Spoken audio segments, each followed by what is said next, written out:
예, 방송통신위원장은 합의제 행정기관인 방통위를 이끄시는 분으로서 도덕성을 갖춰야 하는 기본이고 방송통신에 대한 전문성 그리고 위원회 운영의 공익성과 독립성으로의 고도의 정치적 중립성이 요구된다고 할 것입니다. 그런데 이동관 후보자가 과거부터 최근까지 걸어온 행적, 또 언론관, 청문회 준비 과정에서의 그러한 답변 태도 등을 살펴볼 때 후보자께서는 도덕성에서 문제가 있음 물론이고 독립적이고 중립적인 역할을 수행해야 할 방통위원장으로서의 역할이 적절치 않은 후보자라는 생각이 듭니다. 그리고 방송통신위원회 설치 및 운영에 관한 법률의 취지 등에 비춰보면 후보자는 결격 사유에 해당돼서 지명이 되더라도 지명이 돼서는 안 되는 분으로 임명이 된다고 하더라도 향후 법적으로 다툼의 소지가 클 수 있다는 우려를 가지고 있습니다. 그럼에도 불구하고 인사청문회를 진행해야 한다는 사실이 매우 유감스럽습니다. 후보자님, 지금이라도 방통위원장 후보 자진 사퇴하실 생각 있습니까? 점심 먹으면서 생각해 보겠습니다. 네. 잘 생각해 보십시오. 네.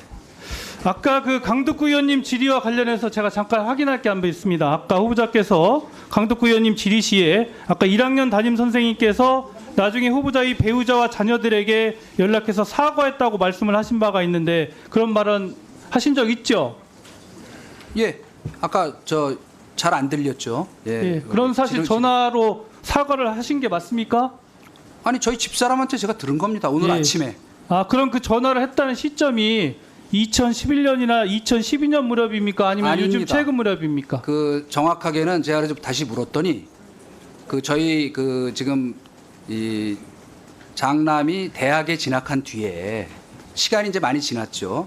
진학한 뒤에 전화를 해서 그때는 내가 생각을 대학에 잘못했던 것 같다. 진학했을 무렵이다. 미안하다고 저 전화를 예, 했답니다. 알겠습니다. 저는 예, 모르겠습니다. 그 부분은 저희가 다시 네, 확인해 필요하면 보겠습니다. 통화기록 조회도 하시죠. 예. 예.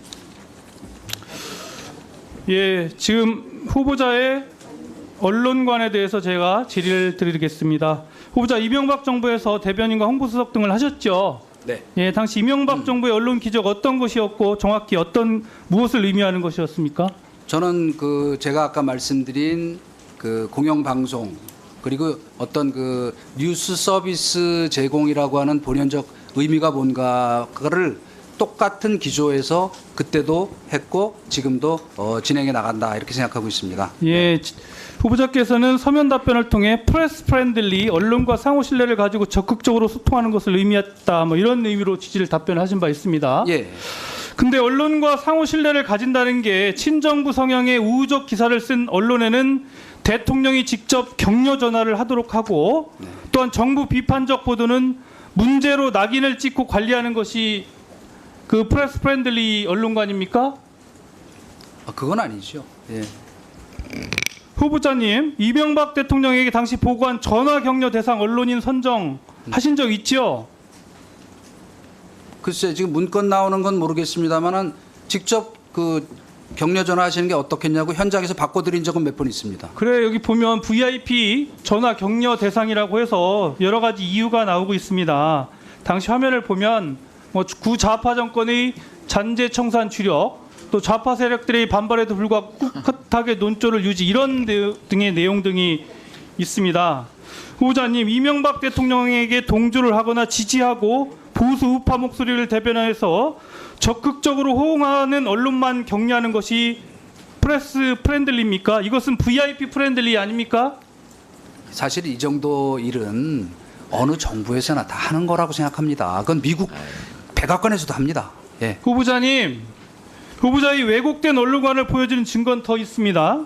후보자는 이명박 청와대 대변인 시절에 조선일보 문제보도 목록 작성을 지시하거나 보고받은 사실 있으시죠?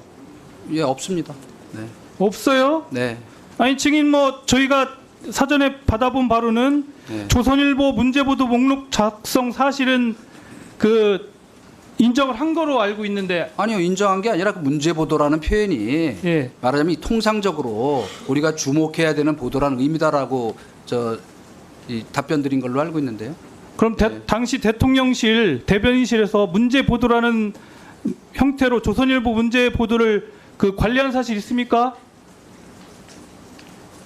아니 우호 매체는 또 전화해서 격려한다는 걸 지적하시고 또 문제 보도는 또 문제 보도했다고 또 지적하시면 뭐 질문하시는 요지를 제가 이해를 못하겠습니다. 그러니까 뭐 우호적인 언론도 관리를 하셨고 네. 문제 보도라는 형태 하에 당시 조선일보를 관리한 사실이 맞습니까? 차관 뭐 이 적절하게 그 우호적 보도 나오도록 노력하는 거는 저는 홍보 라인에 있는 사람의 기본 직무라고 생각합니다. 다만 그거를 부당하게 압력을 가해서 인사 조치를 한다든지 이를테면 방송 편성을 바꾸도록 압력을 하다 이런 게 아닌 다음에 그거 자체를 문제 삼는 거는 저 이해를 못 하겠습니다. 네. 후보자님 당시 후보자께 대변인실에서는 그 조선일보를 문제 보도로 그 관리를 하셨는데 지금 그 당시의 시각으로 본다면 최근에 그 윤석열 정부에 대해서 뭐 관치보다 무서운 정치금융 또는 윤 대통령은 달라져야 한다 이런 보도 이것도 문제 보도입니까? 지금은 제가 모르겠습니다. 네. 아니 당시 어떻게 이명박 정부 관리하는지. 당시에 그 관점으로 보신다면 문제 보도를 관리했던 보세요 윤 대통령은 예. 달라져야 한다. 이런 지적은 할 수 있는 것이죠. 예? 예. 다만 이럴 때 사실은 그 내용 중에 이런 것은 그 사실과 좀 다르고 이런 건 앞으로 다시 할 때 양해해 주십시오라는 전화를 해서 호소하고 협조를 구하는 거는 홍보 라인에 있는 사람들의 기본 직무라고 생각합니다. 그거 안 하면 직무유기죠. 예. 후보자가 청와대 대변인 시절 대변인실에서 작성한 문건을 보면 이른바 문제 보도는 조치가 필요한 보도를 의미하는 것으로 보이는데요.